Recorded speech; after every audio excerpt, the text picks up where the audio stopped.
ओम नमः शिवाय. श्री शिवाय नमस्तुभ्यम. श्री ओंकारेश्वर संपूर्ण माहिती व इतिहास. ओंकारेश्वर ज्योतिर्लिंग माहिती व इतिहास खालीलप्रमाणे. 1. परिचय. ओंकारेश्वर ज्योतिर्लिंग हे 12 ज्योतिर्लिंगांपैकी एक असून मध्य प्रदेशातील खंडवा जिल्ह्यात नर्मदा नदीच्या मध्यभागी असलेल्या मंदता बेटावर वसलेले आहे.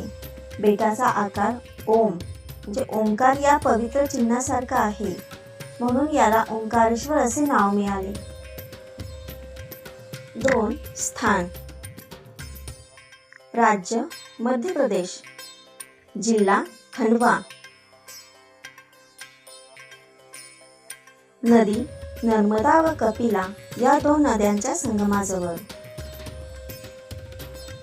हे स्थान धार्मिक, ऐतिहासिक व नैसर्गिक सौंदर्याने नटलेले आहे. 3. पौराणिक इतिहास. ओंकारेश्वर ज्योतिर्लिंगाशी अनेक पौराणिक कथा जोडलेल्या आहेत. प्रमुख कथा पुढीलप्रमाणे.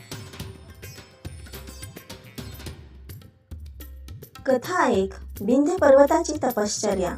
विंध्य पर्वताने आपल्या सामर्थ्याने जगावर वर्चस्व मिळवायचे ठरवले. त्यांनी भगवान शंकरांची उपासना चालू केली व ओम नमः शिवाय या मंत्राने दीर्घकाळ तप केले.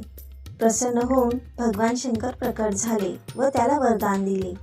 त्याच ठिकाणी त्यांनी स्वतःचा ज्योतिर्लिंग रूप धारण केला, ज्याला ओंकारेश्वर म्हणतात. कथा 2. मंदता राजाची कथा. मंदता नावाच्या राजा व त्यांच्या पुत्रांनी कठोर तपश्चर्या केली. त्यांच्या भक्तीमुळे भगवान शंकर प्रकट झाले व येथे वास करण्याचा संकल्प केला. बेटालाच मंदता द्वीप असेही म्हणतात. 4. ओंकारेश्वराचे 2 रूप. येथे प्रत्यक्षात 2 शिवमंदिरे आहेत. ओंकारेश्वर मंदिर नर्मदा नदीच्या बेटावर वसलेले. अमरेश्वर मंदिर मुख्य भूमीवर वसलेले. काही शास्त्रानुसार ही दोन्ही मंदिरे मिळूनच एक ज्योतिर्लिंग मानले जाते. 5. महत्त्व. ओंकारेश्वर ज्योतिर्लिंगाचे दर्शन केल्याने सर्व पापांचा नाश होतो आणि मोक्षप्राप्ती होते. नर्मदा परिक्रमा करणाऱ्या यात्रेकरूंसाठी हे प्रमुख तीर्थस्थान आहे. श्रावण महिना, महाशिवरात्री, नर्मदा जयंती येथे मोठ्या उत्साहाने साजरे केले जातात. 6. सध्याचे स्वरूप. आज मंदिर सुंदर शिखरासह नर्मदेच्या किनारी उभे आहे.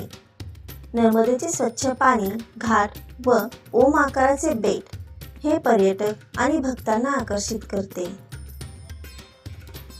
थोडक्यात ओंकारेश्वर हे फक्त शिवभक्तांसाठीच नव्हे तर निसर्गप्रेमी आणि इतिहासप्रेमींसाठीही अद्वितीय स्थान आहे, जिथे श्रद्धा, पुराणकथा आणि नैसर्गिक सौंदर्य एकत्र अनुभवता येते.